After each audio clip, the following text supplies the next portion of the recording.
அஸ்ஸலாமு அலைக்கும் வரஹ்மத்துல்லாஹி வபரகாத்துஹு. வாங்க, நிக்காஹுக்கு வந்திருக்கிறவங்க மற்றவங்க எல்லோரும் வாங்க, முன்னால் வாங்க, தயவு செய்து வாங்க முன்னால். எல்லாருடைய துவாவும் கிடைக்கணும். இரு தம்பதியினர்களுக்கு துவாவுடைய ஒரு சபை தான். வாங்க, உலமாக்கள் வாங்க, முன்னால் வாங்க. அல்ஹம்துலில்லாஹ் அல்ஹம்துலில்லாஹி நஹ்மதுஹு வ நஸ்தஈனுஹு வ நஸ்தக்ஃபிருஹு வ நு'மினு பிஹி வ நதவக்கலு அலைஹி வ நஊது பில்லாஹி மின் ஷுரூரி அன்ஃபுஸினா வ மின் ஸய்யிஆத்தி அஅமாலினா மை யஹ்திஹில்லாஹு ஃபலா முضில்ல லஹு வ மை யுض்லில்ஹு ஃபலா ஹாதிய லஹு. அஷ்ஹது அன் லா இலாஹ இல்லல்லாஹு வஹ்தஹு லா ஷரீக லஹு வ அஷ்ஹது அன்ன ஸய்யிதனா வ நபிய்யனா வ மௌலானா முஹம்மதன் அப்துஹு வ ரசூலுஹு ஸல்லல்லாஹு அலா ஸய்யிதினா முஹம்மதின் வ அலா ஆலிஹி வ அஸ்ஹாபிஹி வ ஸல்லம தஸ்லீமன் கஸீரா. فقد قال الله سبحانه وتعالى في محكمه التنزيل والفرقان المجيد بعد أعوذ بالله من الشيطان الرجيم بسم الله الرحمن الرحيم يا أيها الناس اتقوا ربكم الذي خلقكم من نفس واحدة وخلق منها زوجها وبث منهما رجالا كثيرا ونساء واتقوا الله الذي تساءلون به والأرحام إن الله كان عليكم رقيبا. وقال النبي عليه الصلاة والسلام لا يفرق مؤمن مؤمنة إن كره منها خلقا رضي منها خلقا آخر. صدق رسول الله صلى الله عليه وسلم. சங்கைக்குரிய கண்ணியத்திற்குரிய மேலான உலமா பெருமக்களே, பெரியார்களே, சகோதரர்களே, அல்லாஹு சுப்ஹானஹு வ தஆலா நம் அனைவர்களுக்கும் ஒரு அருமையான அற்புதமான மார்க்கத்தை தந்திருக்கிறான். ஏன் இந்த மார்க்கம் அற்புதமான மார்க்கம் என்றால், இந்த மார்க்கத்தில் எந்த ஒரு விடயமும் சடங்கோ சம்பிரதாயமோ இல்லை. இந்த மார்க்கத்திலே உள்ள எல்லா விடயங்களுக்கு பின்னாலும் பல யதார்த்தங்களும் பல உண்மைகளும் பல கைறுகளும் நலவுகளும் மறைந்திருக்கின்றன. அந்த அடிப்படையில் நிக்காஹ் என்பதும் அது ஒரு வணக்கமாகத்தான் நாங்கள் பார்க்கணும். நபி அவர்கள் சொன்னார்கள், இதா தஸவஜல் அப்து ஃபகத் இஸ்தக்மல நிஸ்ஃபத்தீன். ஒருவர் திருமணம் முடித்து விட்டார் என்றால் தீனில் மார்க்கத்தில் ஷரி பாதியை சம்பூரணப்படுத்தி விட்டார். ஃபல்யத்தகில்லாஹ ஃபின் நிஸ்ஃபில் பாக்கி. மீதமுள்ள பாதியில் அவர் அல்லாஹ்வை பயந்து கொள்ளட்டும். இஸ்லாத்தில் பாதியுடைய இடத்தை ஹதரத் ரசூலுல்லாஹி ஸல்லல்லாஹு அலைஹி வஸல்லம் நிக்காஹுக்கு கொடுத்திருக்கிறார். ஏன் இந்த நிக்காஹின் மூலமாக உலகத்தில் பல கைறுகள் ஏற்படும். அநேகமானவர்கள் நினைக்கிறாங்க கணவன் மனைவி சேர்ந்து வாழ்வாங்க, புள்ள குட்டிகள் கிடைக்கும், துணை தேவைத்தானே அப்படின்னு நினைப்பார்கள். அது மாத்திரமல்ல, இந்த நிக்காஹின் மூலமாக எத்தனையோ நலவுகள் நடக்குது, எத்தனையோ பாவங்களிலிருந்து அவர் தன்னை பாதுகாத்துக் கொள்கின்றார். இஸ்லாமிய சந்ததி பெருகுவதற்குரிய மிக முக்கியமான ஒரு காரணி தான் நிக்காஹ். நிக்காஹின் மூலமாகத்தான் நம்முடைய சந்ததிகள் பெருகும். நிக்காஹின் மூலமாக நம்முடைய பார்வைக்கு பாதுகாப்பு, நிக்காஹின் மூலமாக நம்முடைய மர்மஸ்தானத்திற்கு பாதுகாப்பு. அப்ப குர்ஆன்ல அல்லாஹு சுப்ஹானஹு வ தஆலா கண்ணையும் பார்வையையும் மர்மஸ்தானத்தையும் பாதுகாக்கும்படி குர்ஆன்ல கூறுகின்றான். ஆண்களுக்கு வேறாக கூறுகின்றான், பெண்களுக்கு வேறாக கூறுகின்றான். குல்லில் முஃமினீன் யகுது மின் அப்சாரிஹிம் வ யஹ்ஃபது ஃபுரூஜஹும் ذلك أزكى لهم وقل للمؤمنات يغضضن من أبصارهن ويحفظن فروجهن ولا يبدين زينتهن إلا ما ظهر منها. முஃமினான ஆண்களுக்கும் நீங்க சொல்லுங்கள், அவர்களும் தன்னுடைய பார்வைகளை தாழ்த்தி தன்னுடைய மறைவிடங்களை பாதுகாக்கட்டும். முஃமினான பெண்மணிகளுக்கும் சொல்லுங்கள், வேறையாக அல்லாஹ் கூறுகின்றான், அவர்களும் தன்னுடைய பார்வைகளை தாழ்த்தி அவர்களும் தன்னுடைய மறைவிடங்களை பாதுகாத்துக் கொள்ளட்டும். நிக்காஹின் மூலமாக நபி ஸல்லல்லாஹு அலைஹி வஸல்லம் சொன்னார்கள், மனிஸ்ததா மின்குமுல் பாஅத ஃபல்யதஸவ்வஜ். உங்களை யாராவது நிக்காஹுக்குரிய வசதி வாய்ப்பை பெற்றால் மனைவிக்கு கொடுக்க வேண்டிய ஏதாவது ஒரு தொகை, பணம், மகருடைய பணமோ பொருளோ அதற்கு பின்னால் அவங்க 2 பேரும் வாழ்ற நேரத்தில் அவர்களுடைய உணவு, உடை, தங்குவதற்கு ஏதாவது ஒரு குளிர் சூட்டிலிருந்து பாதுகாத்து கொள்ளக்கூடிய ஒரு வீடு, சொந்த வீடோ கூலி வீடோ பரவாயில்லை, இந்த வசதியை பெற்றால் திருமணம் முடித்து கொள்ளுங்கள்.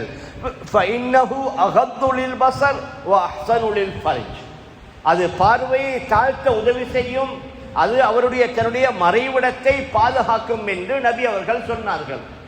அப்ப குர்ஆன்ல அல்லாஹ் கூறுகின்றான், பார்வைகளை தாழ்த்திக் கொள்ளுங்கள், மறைவிடங்களை பாதுகாத்துக் கொள்ளுங்கள். நபி அவர்கள் கூறுகின்றார்கள், திருமணத்தின் மூலமாக பார்வைக்கும் பாதுகாப்பு, மறைவிடத்திற்கும் பாதுகாப்பு. அது மாத்திரமல்ல, சொன்னார்கள் தஸவ்வஜு அல் வதூத் அல் வலூத். நீங்க திருமணம் முடிக்கிற நேரத்தில் எந்த குடும்பத்தில் அதிகமான பிள்ளைகளை பெற்றெடுப்பார்களோ, எந்த குடும்பத்தில் உள்ள பெண்கள் அன்பும் இரக்கமும் பாசமும் உள்ள பெண்களாக இருப்பார்களோ அவர்களை பார்த்து நீங்க திருமணம் முடிங்கன்னு சொல்லி. மேலான பெரியார்களே, சகோதரர்களே, அப்ப இதில் ஆக முக்கியமான ஒன்று இனப்பெருக்கம் ஏற்படணும். நபியுடைய உம்மத்துகளுடைய எண்ணிக்கை அதிகரிக்கணும். ஆனால் அந்த உம்மத்துடைய எண்ணிக்கையுடைய அதிகரிப்பில் நல்லவர்களாகத்தான் இருக்கணும். அதுல பாவிகளாக, கெட்டவர்களாக, இறை நிராகரிப்பார்களாக இருக்கக்கூடாது. அதனால இனப்பெருக்கமும் பிள்ளைகளும் ஏற்படணும். அந்த பிள்ளைகளை நல்ல பிள்ளைகளாக வந்தால் அந்த பிள்ளைகள் எங்களுக்கு கண் குளிர்ச்சி, உலகத்துடைய மிகப்பெரிய அலங்காரம். அதே நேரத்தில் அந்த பிள்ளைகள் கெட்டவர்களாக, மோசமானவர்களாக, வழி தவறியவர்களாக, கெட்ட நடத்தை கொண்டவர்களாக வந்துவிட்டால் அவர்களே எங்களுக்கு ஆகப்பெரிய சோதனையாக மாறிவிடும். குர்ஆன்ல அல்லாஹ் 2ஐயும் கூறுகின்றான். இன்னமா அம்வாலுக்கும் வ அவுலாதுக்கும் ஃபித்னா.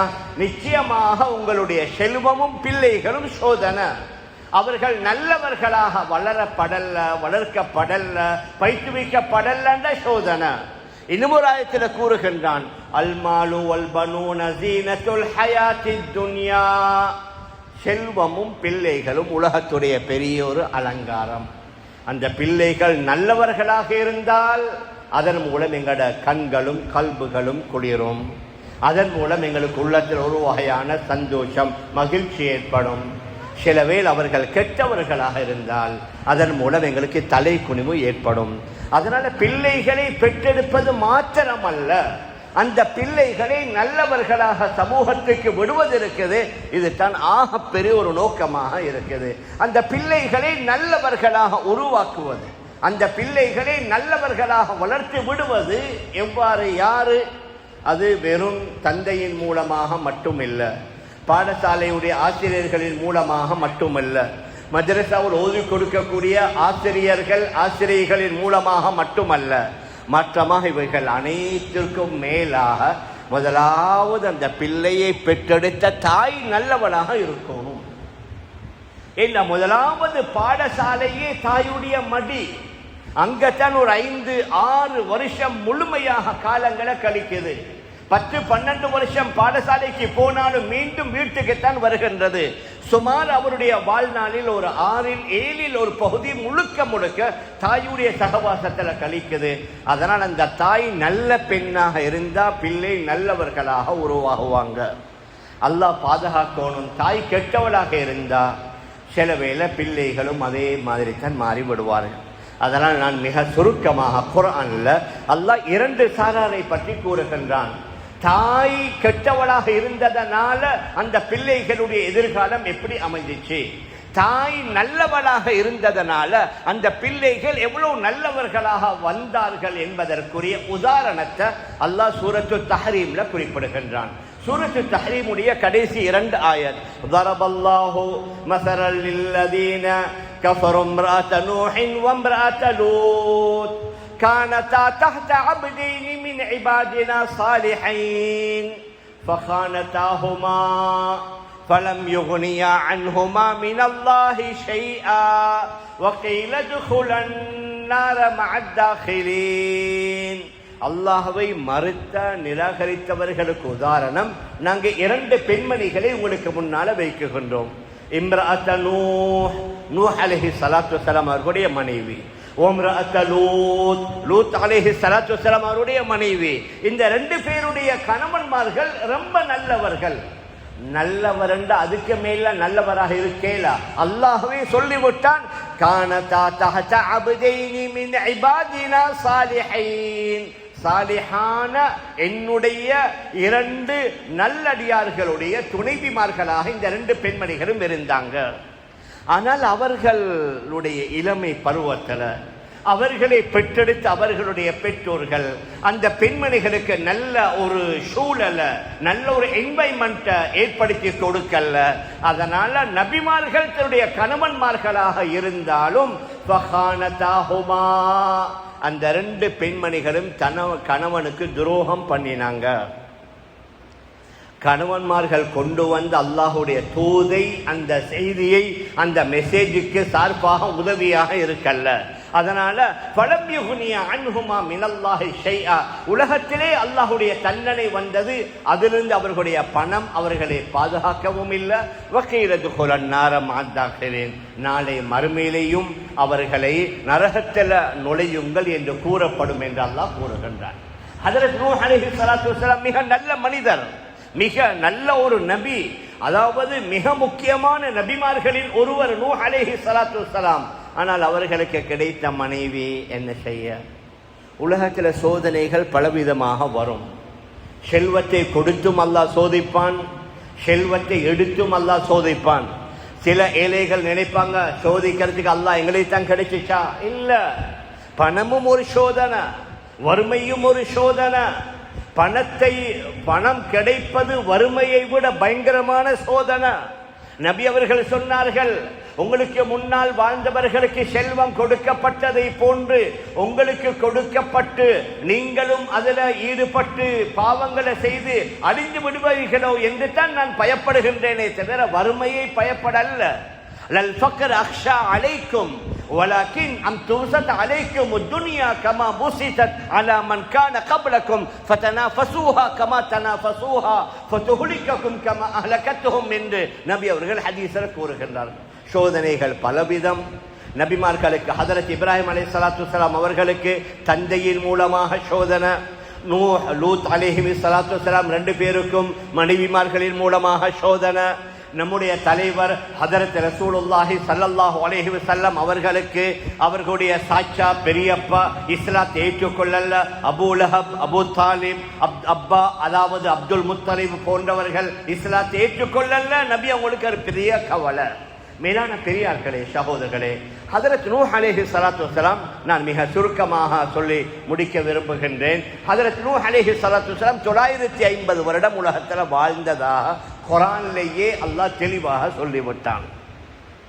கடைசி நேரத்தில் அல்லாஹுடைய அதாபு தண்டனை வரப்போகுது. அல்லாஹுவே சொன்னான், நீங்க என்னுடைய மேற்பார்வையில கப்பலை செய்யுங்க. அனிஸ்னல் ஃபுல்க பிஅயுனினா வ வஹ்யினா, எங்களுடைய மேற்பார்வையில எங்களுடைய வஹ்யுடைய வழிகாட்டுதலோட அடிப்படையில கப்பலை செய்யுங்க. கப்பலை செஞ்சதோடு என்ன சொன்னார்கள்?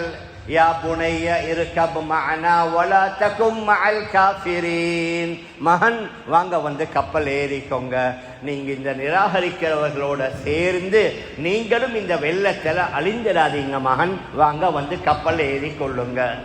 ஆனா மகன் என்ன சொன்னாரு? கால சஆவி இலா ஜபலின் யாஸிமுனி மினல் மா, தண்ணிலிருந்து பாதுகாக்கக்கூடிய பெரிய ஒரு கல்லு மலை ஒன்று இருக்குது, அதில் ஏறி நான் என்னை பாதுகாத்துக் கொள்வேன். வாப்பா மகனை பாதுகாக்க கூப்பிடுறாரு, மகன் ஏலான்றாரு. இன்றைக்கு சில யங்ஸ்டர்ஸ் எவ்வளோ வாப்பமார் சொல்லுவாங்க, அவங்களுக்கு விளங்காது. எவ்வளோ வாப்பமார் உம்மமார் புத்திமதி சொல்லுவாங்க, மகன் அப்படி இல்லை, மகள் இப்படி இல்லை, எடுத்தெடுப்புல மகள் உங்களோட உம்மா உங்களோட காலம் அந்த காலம்மா உங்களுக்கு விளங்குது இல்லை. என்னமோ இவங்க இந்த 15-20 வருஷத்துக்குள்ளால எல்லாத்தையும் விளங்கின மாதிரி. நூஹ் அலைஹிஸ்ஸலாத்து வஸ்ஸலாம் கூப்பிடுறாங்க, மகன் வாங்க வந்து கப்பல்ல ஏறுங்க. அவர் சொன்னார், இல்ல நான் ஒரு கல்லு மலையில் ஏறி என்னை பாதுகாத்துக் கொள்வேன். அதற்குள்ளாலே அந்த வெள்ளப்பிரளயம் வந்து அதில் அவர் மூழ்கடிக்கப்பட்டு அவர் மரணித்து விடுகின்றார். அவர் மூழ்கடிக்கப்பட்டதாக குர்ஆன் அல்லாஹ் கூறுகின்றான். இருந்தாலும் மகன் அல்லவா, ஹதரத் நூஹ் அலைஹிஸ்ஸலாத்து வஸ்ஸலாம் வனாதா நூஹு ரப்பஹு ஃபகால ரப்பி இன்னப்னி மின் அஹ்லி, யா அல்லாஹ் என்னுடைய மகன் என்னுடைய குடும்ப அங்கத்தினர்களில் மிக முக்கியமான ஒருவர், அவர் இதில் அழிந்துட்டாரு, இந்த வெள்ளத்தில் மூழ்கடிக்கப்பட்டுட்டாரே என்று சொன்ன நேரத்தில் அல்லாஹ் சொன்ன பதில் தான் ஆக முக்கியமான பதில். காலையா நூஹ் இன்னஹு லைஸ மின் அஹ்லிக், நூஹ் இவர் உங்களோட குடும்ப அங்கத்தினர்களில் ஒருவர் இல்லை. ஏன்? உங்களோட பேச்சை கேட்கல, நீங்க காட்டிய வழியில நடக்கல்ல, நீங்க சொன்ன போதனைகளுக்கு கட்டுப்பட்டு நடக்கல்ல, அவர் தன்னுடைய மனோ இச்சைப்படி மனசாட்சிப்படி வாழ்ந்தார். இன்னஹு அமலுன் கைரு சாலிஹ், அவர் ஒரு நல்ல வேலைகளை செய்யாத ஒரு நபர், அதனால நீங்க அவரை பற்றி கேட்காதீங்க. நான் எதை சொல்ல வருகிறேன் என்றால், ஹதரத் நூஹ் அலைஹிஸ்ஸலாத்து வஸ்ஸலாம் ஒரு நபி, ஆனால் அவர்களுக்கு கிடைத்த அந்த மனைவி நல்ல, அதாவது நல்ல விடயங்கள் அந்த பெண்ணுக்கு அவளுடைய இளமை பருவத்தில் சொல்லிக் கொடுக்கப்படல, அல்லாஹ்வால கொடுக்கப்பட்ட மகனை நல்ல முறையில் வளர்க்கல்ல, மறுமுறையில் மகனை பாதுகாக்க தந்தை அழைத்தும் அவர் பிடிவாதமாக இருந்ததனால அவரும் அவருடைய தாயும் இவருடைய மனைவியும் அழிந்து விடுகின்றார்கள். இரண்டாவது சரித்திரம் தான் ஹதரத் லூத் அலைஹிஸ்ஸலாத்து வஸ்ஸலாம். அவர்களும் அதே மாதிரி மிக நல்லவர், அவர்களுக்கு அமைந்த மனைவியும் அதே மாதிரி தான், கொஞ்சம் இவர்களுக்கு ஆதரவாக சப்போர்ட்டாக இல்லை. ஆனால் நபிமார்களுடைய துணைவிமார்கள் நடத்தை கெட்டவர்களாக இருக்க முடியாது. ஏன்? அவர்களை அல்லாஹ் பாதுகாத்திருக்கிறான். ஆனால் சில பாவங்களுக்கு உடந்தையாக சார்பாக ஆதரவாக இருந்திருக்கலாம். ஹதரத் லூத் அலைஹிஸ்ஸலாத்து வஸ்ஸலாம் அவருடைய காலத்துல தான் இந்த ஒருபால் திருமணம் உலகத்துல உருவாகுது. அந்த ஒருபால் திருமணம் அவங்களோட காலத்துல தான் உருவாகுது. இப்பதான் பல நாடுகள் அதை லீகலாக ஆக்கிக்கிறாங்க, கேஸ் என்று சொல்லி வேற வேற பெயர்கள் எல்லாம் வச்சிருக்கிறாங்க. ஆனால் ஹதரத் லூத் அலைஹிஸ்ஸலாத்து வஸ்ஸலாம் அவர்கள் அந்த பாவத்திற்கு மிக எதிர்ப்பாக இருந்தாங்க. லூத் அலைஹிஸ்ஸலாத்து வஸ்ஸலாம் அவர்களை சந்திக்க சில மலக்குமார்கள் மனிதர்களுடைய தோற்றத்தில், வாலிபர்களுடைய தோற்றத்தில் தான் வந்தாங்க. இந்த செய்தி அவர்களுடைய மனைவிக்கு கேள்விப்பட்டு, மனைவி ஊருல இஷ்யூ பண்ணிட்ட செய்தி, என்னுடைய கணவனை சந்திக்க அழகான சில வாலிபர்கள் வந்திருக்கிறாங்க. அந்த வாலிபர்கள் எல்லாம் யுஹ்ரஊன, அதாவது வேகமாக வந்தாங்க. வந்ததோடு ஹதரத் லூத் அலைஹிஸ்ஸலாத்து வஸ்ஸலாம் கெஞ்சுகின்றார்கள், ஹஉலாஇ பனாதி குன்ன அத்ஹரு லக்கும் ஃபத்தகுல்லாஹ வலா துஹ்ஸூனி ஃபீ ضيفي. இதோ என்னுடைய பெண் மகன்மார்கள் இருக்கிறாங்க, அவர்கள் ரொம்ப தூய்மையானவர்கள், பரிசுத்தமானவர்கள், முறைப்படி நீங்க திருமணம் முடியுங்க, என்னுடைய இந்த வந்திருக்கிற விருந்தாளிகளை அவமானப்படுத்திடாதீங்க, அவர்களுடன் தவறாக நடந்திராதீங்கன்னு கெஞ்சுகின்றார்கள். இப்பதான் வந்த அந்த மனித தோற்றத்தில் வந்தவர்கள் சொன்னார்கள், யா லூத் இன்னா ருசுலு ரப்பிக், லூத் நாங்க மனிதர்கள் அல்ல, அல்லாஹ்வுடைய தூதர்கள், மலக்குமார்கள், உங்களோட கூட்டத்தை அழிக்க வந்திருக்கிறோம். லையசிலு இலைக், அவர்கள் உங்களுடைய பக்கத்தில் வரையலாது. ஃபஅஸ்ரி பி அஹ்லிக பிகித்இம் மினல் லைல், இரவோடு இரவாக நீங்க உங்களுடைய குடும்பத்தை முழுசு உங்களை ஏற்றுக்கொண்டவர்கள் எல்லோரையும் அழைத்து கொண்டு இந்த ஊரிலிருந்து போய்விடுங்க. போற நேரத்தில் யாரும் திரும்பியும் பார்க்காதீங்க. ஒலா யல்தஃபித் மின்கும் அஹதுன், யாரும் திரும்பி பார்க்கறல்ல, இல்லம் பிராத்தக், உங்களோட மனைவியை தவிர, இன்னஹும் உஸீபுஹா மா அஸாபஹும், ஆனா உங்களோட மனைவிக்கு உங்களோட ஊர் மக்களுக்கு வந்த அதே தண்டனை, அதே அதாபு, அதே நாசம் வரும். ஹதரத் ஜிப்ரீல் அலைஹிஸ்ஸலாத்து வஸ்ஸலாம் வந்தாங்க.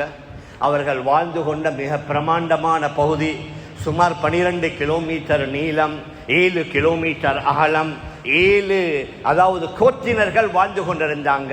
அதுல சதூம் என்று சொல்லி ஒரு பிரிவர்களும் வாழ்ந்தாங்க.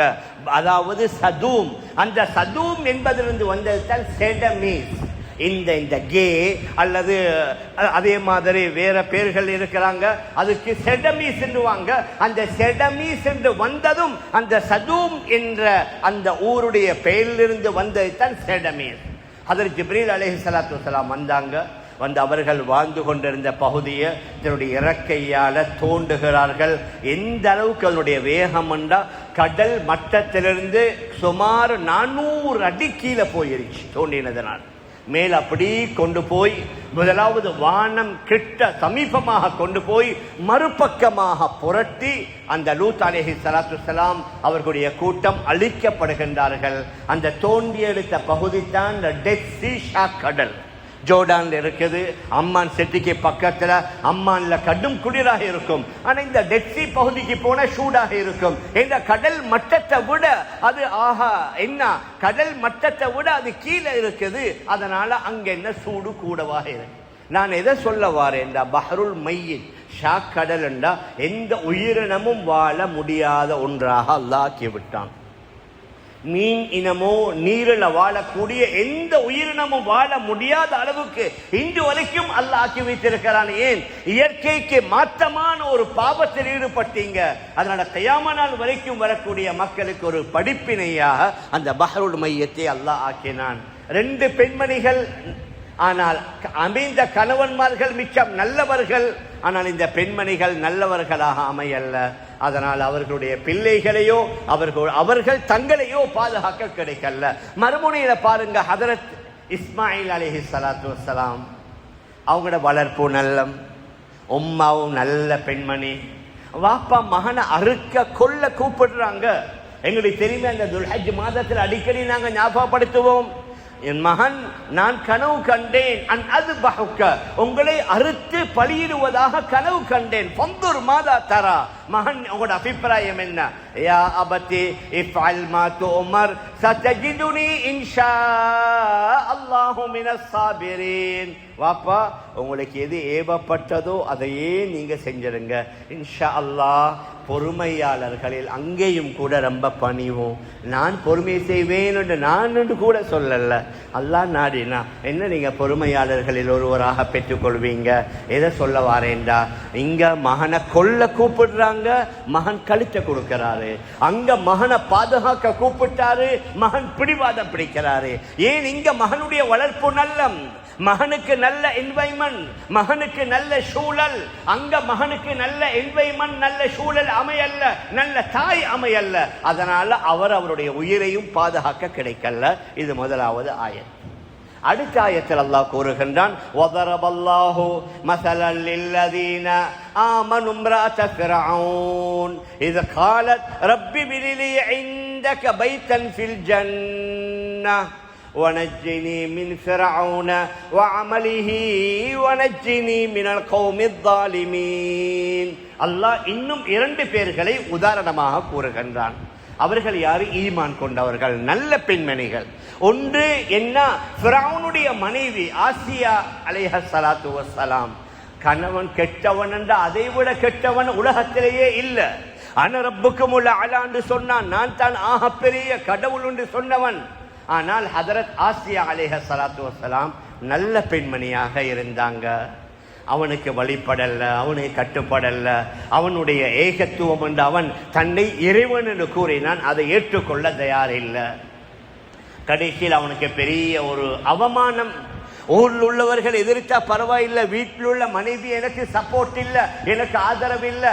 அதனால நாடு சுவர்களுக்கு உள்ள வச்சு தண்டிக்கிறல்ல, பொது வெளியில மக்கள் எல்லோரையும் அழைத்து மக்கள் நடமாடக்கூடிய ஒரு பொது வெளியில பெரிய ஒரு குழியை தோண்டி அதற்குள்ள விஷ ஜந்துக்களை போட்டு அந்த பெண்ணை சித்திரவதை செய்ய ஆரம்பித்தான். அந்த நேரத்தில் அந்த பெண் கேட்ட துஆ, ரப்பி பினிலி இந்தக பைத்தன் ஃபில் ஜன்னah, யா அல்லாஹ் சொர்க்கத்துல உனக்கு பக்கத்துல ஒரு மாளிகை தந்து விடு. வனஜ்ஜினி மின் ஃபிரௌன வ அமலிஹி வனஜ்ஜினி மினல் கௌமித் ஸாலிமீன்.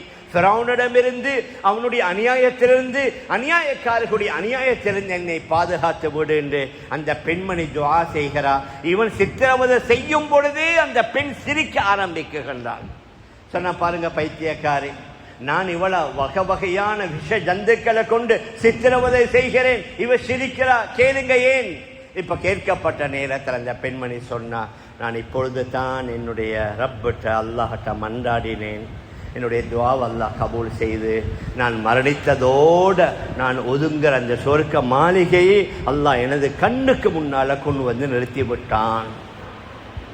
அதனுடைய பளபளப்புகளை, அதனுடைய ஜொலிப்புகளை, அதில் உள்ள பல வகையான ஆனந்த காட்சிகளை பார்த்து அந்த சந்தோஷத்தில நான் சிரிக்குகின்றேன். நபி அவர்கள் சொன்னார்கள், அந்த நேரத்திலேயே அந்த பெண்ணுடைய ரூஹை அல்லாஹ் வாங்கி விட்டான்.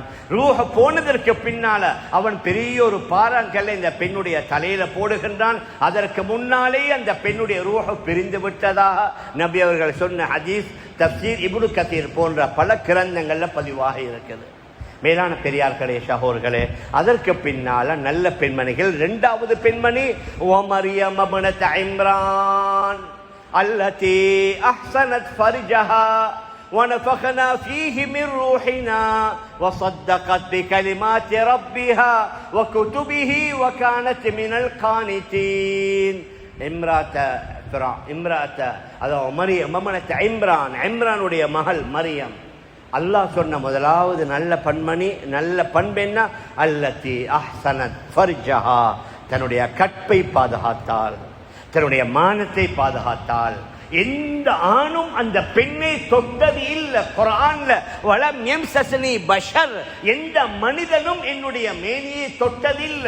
அவ்வளவு பக்குவமாக, அவ்வளவு பேணுதலாக வாழ்ந்தாள் அந்த பெண்மணி. அதனால் அவளுக்கு அல்லாஹ் கொடுத்த பெரிய கிஃப்ட் என்ன? திருமணம் முடிக்காமலேயே பிள்ளையை கொடுத்தான். வனஃபக்னா ஃபீஹி மின் ரூஹினா, நம்முடைய ரூஹ் ஜிப்ரீல் வந்து ஊதுகின்றார்கள். அந்த காற்று அவளுடைய உடம்புக்குள்ள சென்று அதன் மூலம் கர்ப்பமுற்று அதன் மூலம் தான் ஹதரத் ஈசா அலைஹிஸ்ஸலாத்து வஸலாம் அவர்களை பெற்றெடுக்கின்றார்கள். வனஃபக்னா ஃபீஹி மின் ரூஹினா வஸத்தகத் பிகலிமாத்தி ரப்பிஹா, ரப்புடைய எல்லா வார்த்தைகளையும் உண்மைப்படுத்தி, வேதங்களையும் உண்மைப்படுத்தி, வகானத் மினல் கானிதீன், அவள் வழிபட்டவர்களில், கட்டுப்பட்டவர்களில் ஆகிவிட்டதா அல்லாஹ் குர்ஆன் கூறுகின்றான். ஹதரத் மரியம் அலைஹிஸ்ஸலாத்து வஸலாம் எவ்வளவு நல்ல பெண்மணி என்று சொன்னா, அவர்களுடைய மகன் ஹதரத் ஈசா அலைஹிஸ்ஸலாத்து வஸலாம் அவர்களுக்கு நிகராக உலகத்தில் ஒரு இளைஞர வாலிபர காட்டேலா. அதனால தான் கிறிஸ்தவர்களில் சிலர் அவரை கடவுள் என்றோ கடவுளுடைய குமாரர் என்றோ கூறக்கூடிய அளவுக்கு அவ்வளவு நல்ல மனிதர். அந்த நல்ல மனிதரை உருவாக்கியது யாரு? ஹதரத் மரியம் அலைஹிஸ்ஸலாத்து வஸலாம் அவர்கள். மேலான பெரியார்களே, சகோதரர்களே, இந்த ரெண்டு வரலாறுகளை உங்களுக்கு முன்னால் வைத்து நாம் எந்த பாடத்தை படிக்க வேண்டும் என்றால், பிள்ளைகளை வளர்க்கக்கூடிய, நல்லவர்களாக உருவாக்கக்கூடிய மிகப்பெரிய தார்மீக கடமை தாய்மாருக்கு இருக்கிறது. ஆனால் இன்றைக்கு அல்லாஹ் மன்னிக்கணும், சின்ன வயசுல எல்லாம் எங்கட ஒவ்வொரு வீட்டில் 8 பிள்ளைகள், 10 பிள்ளைகள், 12 பிள்ளைகளை எங்களுடைய பெற்றோர்கள் பெற்றெடுத்தாங்க. பிள்ளை வளர வளர ஒவ்வொரு நல்ல நல்ல குணமா சொல்லி தருவாங்க. மகன் கொஞ்சம் ஏதாவது நடந்தா சொல்லுவாங்க, வாப்பா இந்த பாரு, அதப் இல்லாம பேசாதே, அதப் இல்லாம உட்காராதே, அதபோடு உட்காரணும், அதபோட பேசணும், மரியாதையோடு இருக்கணும். ஒரு பெண்மணி குமராக ஆகிட்டா உம்மை கூப்பிட்டு சொல்லுவாங்க, மகள் இப்ப நீங்க முந்தி மாதிரி அல்ல, தலை துறக்கரல்ல, நெஞ்ச துறக்கரல்ல, ஆண்களுக்கு முன்னால வாரல்ல, இப்படி எல்லாம் காலுக்கு மேல காலை போட்டு உட்காரல்ல, இப்படி எல்லாம் எங்கட பெற்றோர்கள் எங்களுக்கு சொல்லி தந்தாங்க. ஆனால் இப்ப எங்கட ஜெனரேஷன்ல எங்கட மகன்மார்களுடைய பிள்ளைகளுக்கு எங்கட மகன் சொல்லி கொடுக்கிறாரா? எங்கட மகன் சொல்லி கொடுக்கிறாங்களா? எங்கட பேரன் பேத்திகளுக்கு நாங்க சொல்லி கொடுக்கிறோமா? நாங்க நினைக்கிறோம் நல்ல அந்த சிட்டியில் உள்ள ஃபேமஸான ஸ்கூல்ல சேர்த்து விட்டோம்னா விஷயம் முடியுது. ஸ்கூல்ல மாஸ்டர்மார் வந்திருந்தா திருத்திட்டாங்க. ஸ்கூல்ல உள்ள இஸ்லாமிய பாடத்துக்கே நல்ல இஸ்லாமிய டீச்சர் இல்ல, மாஸ்டர் இல்ல, அதுவும் டெய்லி பாடம் இல்ல, கிழமையில 2 நாள் 3 நாள். மேலான பெரியார்களே, சகோதரர்களே, அதனால நான் எதை சொல்லிக்கொண்டு வாரேன்னா, முதல்ல தாய்மார்கள் அவர்கள் தங்களை மாற்றணும், அவர்கள் தங்களை திருத்தணும், தங்களுடைய பேட் ஹேபிட்ஸ், தவறான அணுகுமுறைகளை, பழக்க வழக்கங்களை விடணும், டைமுக்கு தொழணும், இரவுல நேர காலத்தோட பிள்ளைகளை வீட்டுக்கு எடுக்கணும். 9 மணி 10 மணிக்கு பின்னால போனா கதவை அடைச்சிடணும், வீட்டுக்குள்ள எடுக்கிறல்ல. எங்களை பாப்பமாறு செஞ்சாங்க சின்னத்துல. இன்றைக்கு பிள்ளைகள் ட்ரக்ஸுக்கு எடிக்ட் ஆகிக்கிறாங்க. அதனால் அந்த கான்ஃபரன்ஸ், அந்த செமினார், இந்த செமினார் வைங்க, பிரச்சனை இல்லை. ஆனால் அதை விட முக்கியம், முதல்ல வீட்டில் தர்பியா கிடைக்கணும். தாய் மூலமாக, தந்தை மூலமாக அந்த பிள்ளைகளுக்கு நல்ல நல்ல விடயங்கள் சொல்லிக் கொடுக்கப்படணும். இரவுல நேர காலத்தோட படுக்க வைக்கணும். காலையில நேர காலத்தோட எழுப்பி அவர் மஸ்ஜிதில் வந்து ஃபஜ்ருடைய தொழுகையை ஜமாத்தோட தொழுக வைக்கணும். மேலான பெரியார்களே சகோதரர்களே, நபியுடைய ஹதீஸ், மன் ஸல்லல் ஃபஜ்ர ஃபீ ஜமாஅத்தின் ஃபஹுவ ஃபீ திம்மத்தில்லாஹ். யார் ஃபஜ்ருடைய தொழுகையை ஜமாஅத்தோடு தொழுவாரோ அவர் அல்லாஹ்வுடைய பாதுகாப்பில் இருக்கிறார். நாங்கள் பல நாடுகளில், யூகேல, யூஎஸ்ல, லண்டன்ல, பல நாடுகள் எங்களோட சில சகோதரர்கள், எப்படி வாப்பா பிள்ளைய பாதுகாக்கிறீங்க, உங்களோட மகன் எப்படி பாதுகாக்கிறீங்க, உங்களோட மகனை எப்படி பாதுகாக்கிறீங்க? அவங்க சொல்லுவாங்க, ஹஸ்ரத் இருந்தாலும் ஃபஜ்ருடைய தொழுகையை ஜமாத்தோட தொழுகிறாரு, அல்ஹம்துலில்லாஹ், அந்த தொழுகை அவரை பாதுகாக்குது. நாங்கள் வீட்டில் ஆண்கள் எழும்பணும், மற்ற தொழுகைகள் பஜாருக்கு வந்த நேரத்தில் பள்ளிக்கு வாரல்ல, ஃபஜ்ரில தியாகத்தோட வரணும், அல்லாஹ்வை சந்தோஷப்படுத்தணும். கணவன் எழும்பி மனைவி எழுப்பி விட்டால் அந்த கணவனுக்கு நபி அவர்கள் துஆ செய்தாங்க. மனைவி எழும்பி ரஹிமல்லாஹு இம்ரஅத்தன் காமத் ஃபஸல்லத் சும்ம ஐகதத், ஒரு பெண்மணி அதிகாலையில எழும்பி அவள் தொழுது தன்னுடைய கணவனையும் எழுப்பிவிட்டு அந்த பெண்ணுக்கு அல்லாஹ் ரஹ்மத் செய்வானாக. மேலான பெரியார்களே சகோதரர்களே, இந்த மாதிரியான தாய்மார்களை உருவாக்கணும். அதற்குரிய சூழலை நாங்கள் ஏற்படுத்தி கொடுக்கணும். வெறும் வீடு, காணி, நகை, பெட்ரூம் செட்டு, வீட்டுக்கு தேவையான சாமான்கள் மட்டுமல்ல, அவர்கள் நல்லவர்களாக வளர்க்கப்பட்டால் தான் அவர்களுக்கு கிடைக்கிற பிள்ளைகளை நல்லவர்களாக உருவாக்குவாங்க. மேலான பெரியார்களே சகோதரர்களே, அதனால திருமணத்துடைய மிக முக்கியமான ஒரு நோக்கம், நான் ஆரம்பத்தில் சொன்னேன், இஸ்லாமிய சந்ததிகள் பெரிசாகணும், அந்த சந்ததிகள் வளரணும், எண்ணிக்கை அதிகமாகணும், நல்லவர்களை கொண்டு எண்ணிக்கை அதிகமாகணுமே தவிர கெட்டவர்களை கொண்டு இல்லை. நல்லவர்களாக இருந்தால் எங்களோட கண்களும் குளிரும், எங்களோட கல்புகளும் குளிரும். மேலான பெரியார்களே சகோதரர்களே, அதனால் இது போன்ற நிக்காகுகள் அடிக்கடி ஜும்மா பயான் மற்ற பயான்களை கேட்கிறோம். நாங்கள் ஒவ்வொருவரும் கொஞ்சம் கொஞ்சம் எங்களை மாற்றணும். ஒவ்வொரு உலகம் போற மாதிரி இல்லை. எங்களுக்கு ஒரு அழகான கலாச்சாரம், எங்களுக்கு ஒரு அழகான பண்பாடு, எங்களுக்கு ஒரு அழகான நாகரீகம், இஸ்லாமிய நாகரீகம், பண்பாடு, அழகான அதவு, ஒழுக்கம் உள்ள இஸ்லாமிய நாகரீகம் உள்ள ஒரு அழகான மார்க்கம் எங்களுக்கு கிடைச்சிருக்குது. அதனுடைய அடிப்படையில் நாங்களும் வாழ்ந்து எங்களோட பிள்ளைகளையும் வளர்த்தோம் என்றா எங்களோட மரணத்திற்கு பின்னால அவர்கள் எங்களுக்கு துவா செய்யக்கூடியவர்களாக மாறுவாங்க. அந்த அடிப்படையில் நாங்களும் மாறணும், எங்களோட பிள்ளைகளையும் ஆக்கணும். அதே அடிப்படையில் தான் மாஷா அல்லாஹ் இன்றைக்கு நிக்காக செய்ய இருக்கிறாரு எங்களோட மௌலவி அப்துல் காலிக், ஆலிம், ஹாஃபில், கிரீன் பாஸ் மர்கஸில் தான் மாஷா அல்லாஹ் அவர் ஓதி ஆலிமாகி ஹாஃபிதாகி ஒரு வருஷமும் முடிச்சிட்டு இருக்கிறாரு. அதே மாதிரி அவருடைய திருமணம் முடிக்கிற மாமன் அல்ல, அவருடைய தந்தை, பெண்ணுடைய தந்தை, அவரும் ஒரு ஆலிம். அப்படித்தானே? அது பேரு முக்தார் மௌலவின்னு சொல்லி மாஷா அல்லாஹ் முந்தைய ரேடியோவில் அவர்கிட்ட என்ன போகும், சலவாத்து போகும். ரேடியோவில் சலவாத்துண்டா அந்த கடைசியில் சலவாத், முஸ்லீம் நிகழ்ச்சியில் கடைசியில் சலவாத் சொல்லுவாங்க. அந்த முக்தார் மௌலவி அவர் ஓதினதும் காயல் பண்ணத்தில் தான். மாஸ்கரியான்னு சொல்லி அந்த பட்டத்தை நான் பார்த்தேன். அது காயல் பண்ணத்தில் உள்ள ஒரு மதரசா தான். அடியேனும் அங்கத்தான் இருந்தேன். தெரியும் முக்தார் மௌலவி, மாஷா அல்லாஹ் தெரியும். அழகான நல்ல குடும்பம். நான் எதை சொல்ல வரேன்டா, இதே மாதிரி நாங்கள் ஓத வச்சாலும் படிக்க வச்சாலும் பிள்ளைகளை நல்லவர்களாக உருவாக்கினா அவர்களுடைய பிள்ளைகள் நல்லவர்களாக வருவாங்க. அதன் மூலம் எங்களுக்கும் துஆ கிடைக்கும், எங்களோட கல்புகளும் குளிரும். எங்களோட மரணத்திற்கு பின்னால எங்களோட கபர்களுக்கு அவர்கள் செய்கிற நல்ல அமல்கள் வரும். அந்த அடிப்படையில் நாங்கள் வாழ்வதற்கு எல்லாம் வல்ல அல்லாஹ் நம் அனைவர்களுக்கும் தௌஃபீக் செய்வானாக. இங்கே வீட்டிருக்கிற இந்த மனவாளனை அல்லாஹ் கபூல் செய்வானாக. திருமணத்திற்கு பின்னால அவர்களுக்கு நல்ல சந்திகளை கொடுப்பானாக. இரண்டு குடும்பங்களுக்கு மத்தியில் அல்லாஹ் அன்பையும் பாசத்தையும் ஒற்றுமையையும் மஹப்பத்தையும் ஏற்படுத்தி வைப்பானாக. இங்கே கூடியிருக்கக்கூடிய நம் அனைவர்களையும் அல்லாஹ் புரிஞ்சு கொள்வானாக. வஸல்லல்லாஹு வஸல்லம் அலா சய்யிதினா முஹம்மதின் வ ஆலிஹி வ ஸஹ்பிஹி அஜ்மஈன் வல்ஹம்துலில்லாஹி ரப்பில் ஆலமீன். நிறைய உலமாக்கள் வந்திருக்கிறாங்க, வாங்க இஸ்மோலை வாங்க, வாங்க எல்லா உலமாக்களும் பின்னால் உள்ள ஃபோமி ஹாஃபிஸ் வாங்க, வந்திருக்கிற உலமாக்கள் எல்லாம் நிக்காஹுக்கு வந்திருக்கிறவங்க எல்லாம் வாங்க, முன்னால வாங்க, முன்னால வாங்க.